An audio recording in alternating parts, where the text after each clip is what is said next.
The Introvert's Edge podcast was designed to create a dialogue around introversion, to stimulate a discussion around our disadvantages, how we overcome those disadvantages, and what we consider our introvert's edge. Together, we're finally going to confront the stigma around introversion, showing that we're not second-class citizens, we're just different, and we need to embrace that. Hello everyone, and welcome back to the Introvert's Edge. And I'm so excited to welcome back Tom Ziglar, the son of the famous Zig Ziglar and the CEO of Ziglar Inc. He's given us some amazing context for how introverts can really be successful in sales. And now we're really going to turn our attention to public speaking, because Tom's got a really interesting story for how he ended up on the stage. Well, Tom, thank you so much again for joining us. Yeah, my pleasure. Thanks for having me on, Matthew. I have to say, I'm getting a lot out of this interview, so I'm so excited that I got to have you on today. And I know that you have you had a real mindset shift in yourself when you moved into public speaking. So I'd love to hear a little bit more about how that happened, that trajectory, and then what was the mindset shift for you that really changed everything for you? Well, for the last 23 years, I've been the CEO of the company. And we've had the greatest speakers in the world on our team. I mean, Zig Ziglar is he's maybe the best speaker who ever stepped foot on the stage. And my role was kind of the behind the scenes guy. I created the infrastructure, got everything ready for Dad and our other speakers to go out and present, work with our sales force, all the different things. And so when people would say, "Hey, Tom, why don't you speak?" I would be like, no, that's okay. We've got the best in the world doing it, right? I mean, come on now. But as time went on, more and more people said, "Hey, we want to hear what you have to say." And I would just put it off or say no. And I really couldn't, I was just kind of deflecting it. And, why didn't I want to do that? And, was I nervous? Did I feel like I wouldn't have anything to say? I couldn't figure it out. And so I had to go through a real mindset change. And this is what happened to me. Being introverted, it was natural just to give it to somebody else anyway. My personality style on the DISC profile is an S, so I'm relational. And boy, I want other people to win, and I don't need necessarily the credit. So when you combine that with, the two things, it just kind of goes hand in hand. But finally, I was given the opportunity to go and speak, and I couldn't resist. And so I couldn't say no, so I did it. And I kind of enjoyed it, but I was still reluctant. I still didn't want to do it. And so sometimes you got to dig inside and go, why is it that I don't want to do this? And this is what I came up with. I realized that in my mind, I was assuming that people were going to compare me to my father. Like they were expecting Zig Ziglar, mini Zig, to get on stage.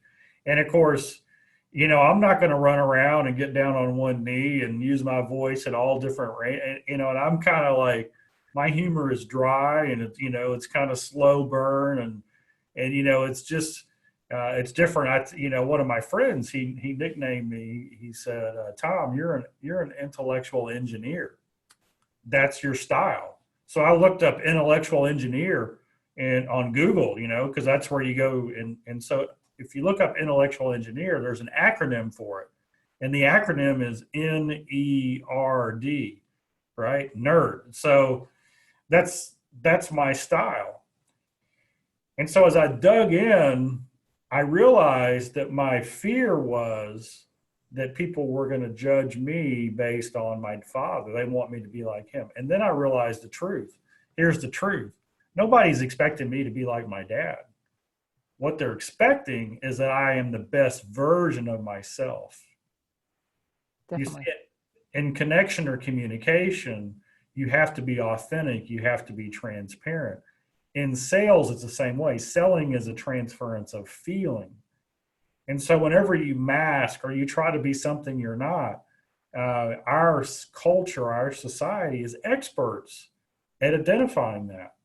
If you're trying to do something in a way that's not you, everybody's going to see that it's fake. But when you come across as authentic, So then my mind shift was, wait a second, I'm not going to focus on trying to be somebody else. I'm going to look at all the strengths I have and try to be better at that. And that's when my skill and my confidence started going up. Now, the interesting thing is that growing up, my father never once said, I want you to be a speaker. I want you to be a salesperson. I want you to do X. He always said the same two things. Son, whatever you do it with 100% integrity and 100% effort. And that gives anybody, any child, any parent who says that to a child, you've just given that child freedom to be who they are, but the responsibility to give it 100% and do it with integrity. And so I was really given the opportunity, but I don't know where that voice came from that said, hey, they're gonna want you to be like your dad. But once I muted that voice and said, you know what, I'm going to be the best version of me, that's when everything shifted. And so I started looking at my strengths as things people would enjoy seeing, as long as I really worked on the skills around my strengths. So that was my shift.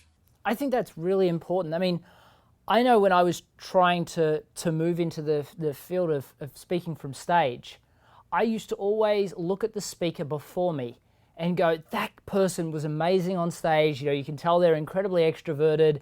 And actually, the funniest one was I spoke at the Sales 2.0 Leadership Conference, and there was a guy before me, Dan Walschmidt.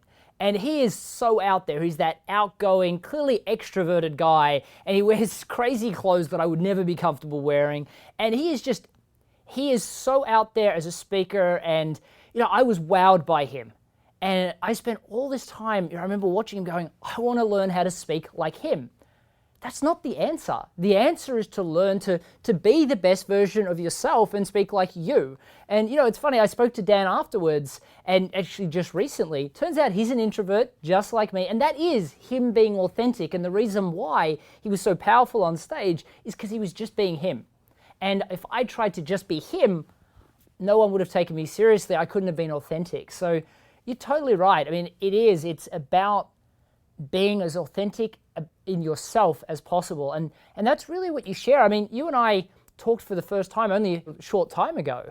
And it was obvious that you really, everything that you talk about, you come from a really strong point of authenticity. It makes what you say really powerful.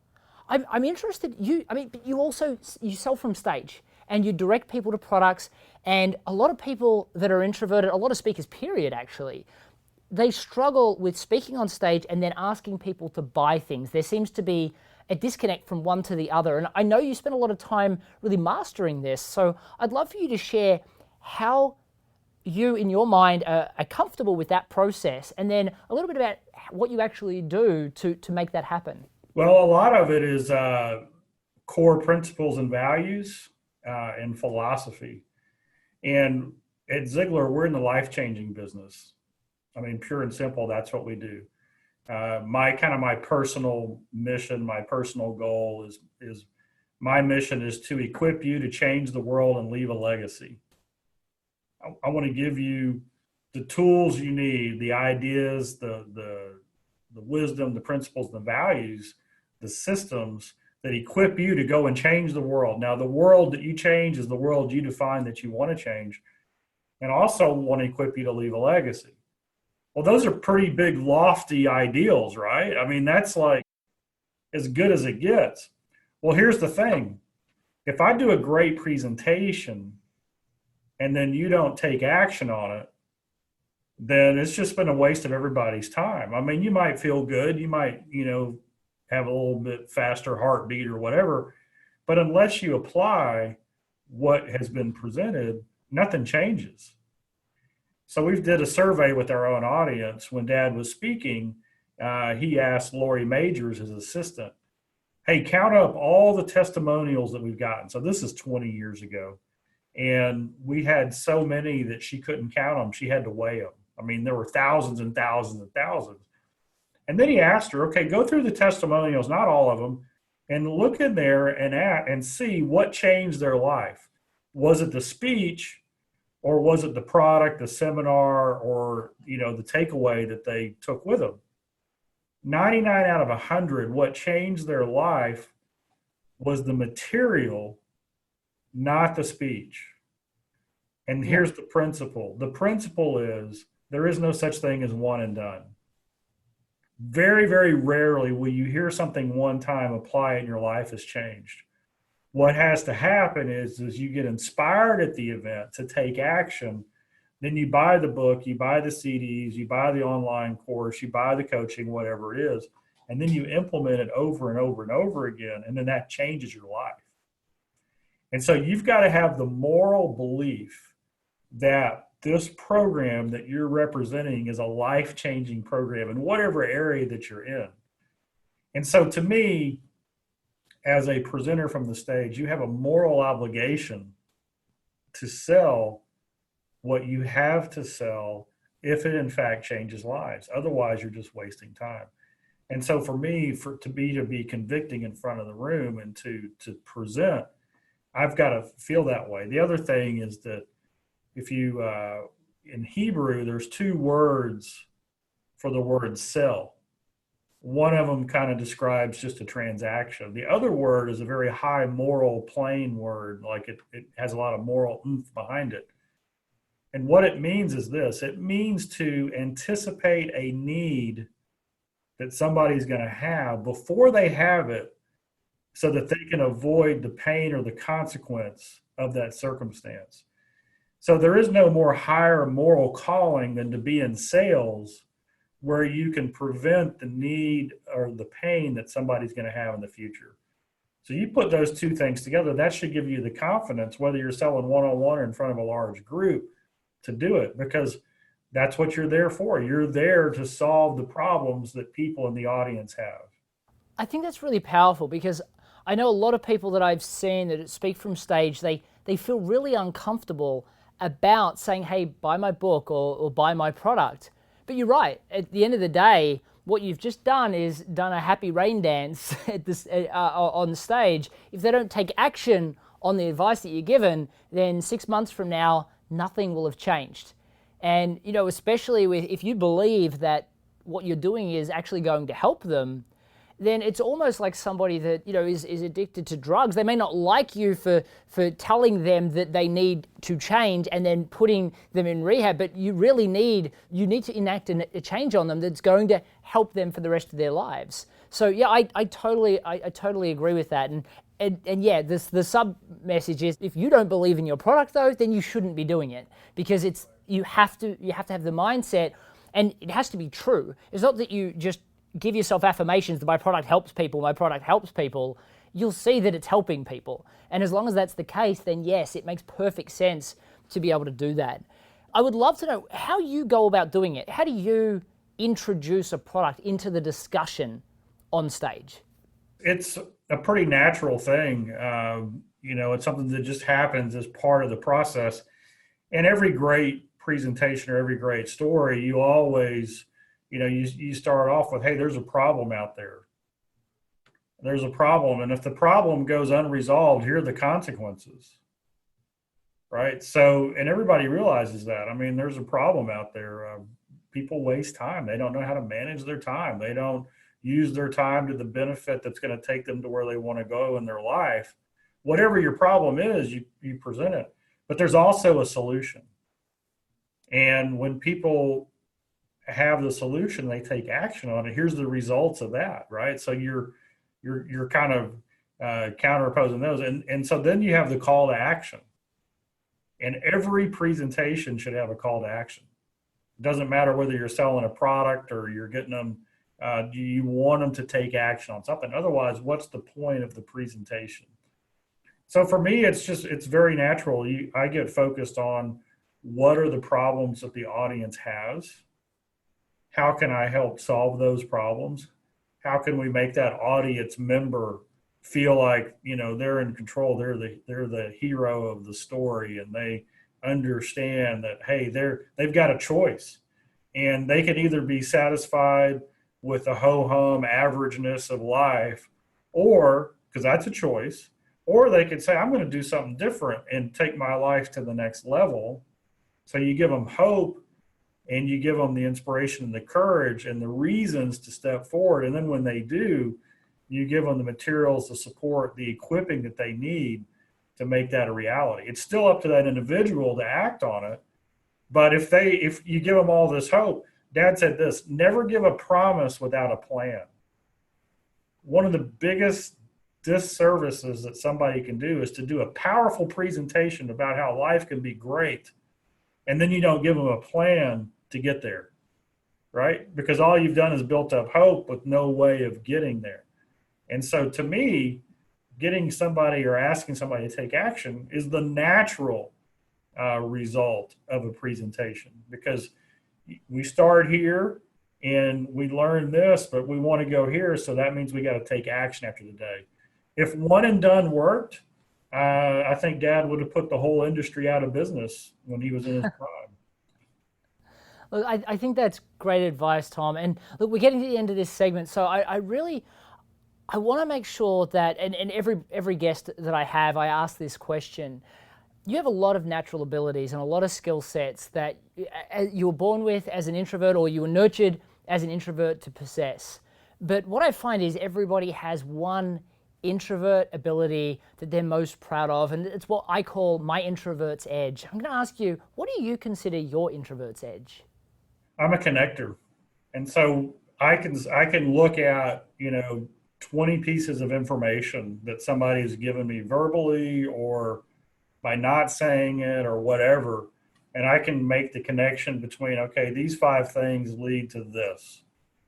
The ability to synthesize information is a huge gift to have, Tom. So congratulations for having that. And I really thank you for sharing so much amazing detail on the show with all the listeners today. If people want to know more about you and the Ziglar Inc. content, I mean, that's something I truly believe in myself as well. What would you suggest introverts that are out there, because your website's all about sales, so for introverts it might be a little bit confronting. Where do you think they should start potentially their Ziglar journey?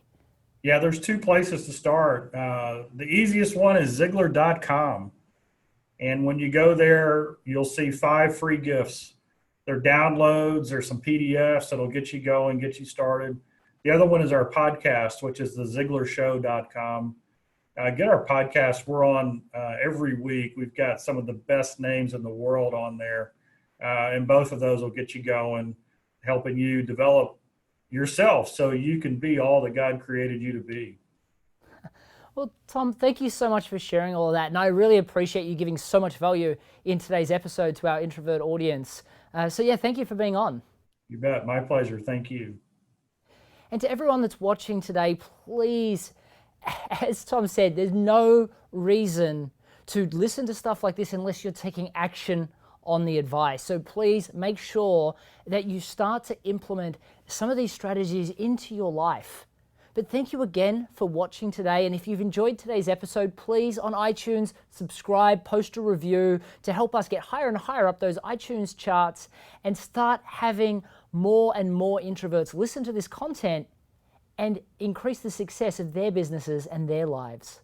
But thanks again for joining us, and I look forward to seeing you in the next episode. Cheers. I'm Matthew Pollard, the author of The Introvert's Edge to Networking. I'm on a mission to help introverts to be proud of who we are. For the first time, you'll learn a process for networking that feels comfortable and authentic to you as an introvert. A process that doesn't feel salesy or awkward in any way. I saw at least half of my board members, 3 in particular that I can think of, that now are so comfortable in literally going up to people at events. All of a sudden, I can see the confidence. Most of the networking books and literature out there really focus on hardcore tactics designed for extroverts. As introverts, we're different and we need to embrace that. We need a system that allows us to channel our natural introverted strengths into the networking room. You will learn how to be successful at face-to-face networking and a masterful online networker on your terms. It's beautifully written and it provides tremendous value. So I am honored to say, folks, if you haven't looked at the book, you really need to check out this guy's book. It's excellent. It gives you that confidence to truly be yourself, knowing that you're going to be presenting yourself in a way that is authentic and will also really resonate with the person that you're talking with. One of the things you'll love about the Introvert's Edge to Networking is it's jam-packed full of more than 20 stories of introverts just like you. People that have likely started in much tougher spots than where you are right now, and how they've leveraged the strategies that you'll be learning to obtain phenomenal career and small business success. I was about to give up on my business. The results started coming in right away. In fact, a year later, the Chamber of Commerce awarded me the Business of the Year. You need to go read his book because everything he does is what people need, whether they're an introvert or not.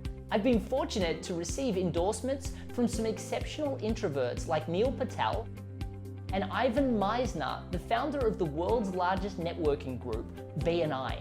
What I love about the Introvert's Edge is that it talks about the things that make an introvert successful.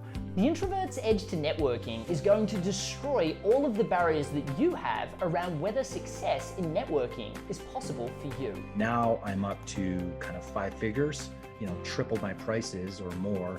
It was like the deals just kept coming in, and it was incredible. Like, I had never seen anything like it before. I was able to triple my revenue, and that's happened within 6 months. We've gone from 10 million a year to 20 million a year. I wrote The Introvert's Edge to Networking after the success of the first in the Introvert's Edge series, which focused on sales. I decided that it was just as important, perhaps even more so, that we had a networking book that was designed to help us as introverts dominate in the networking room and in online networking, that was specifically written for us. So if you're an introvert, don't delay. Head to theintrovertsedge.com/networking to get access to the first chapter of my new book completely for free today.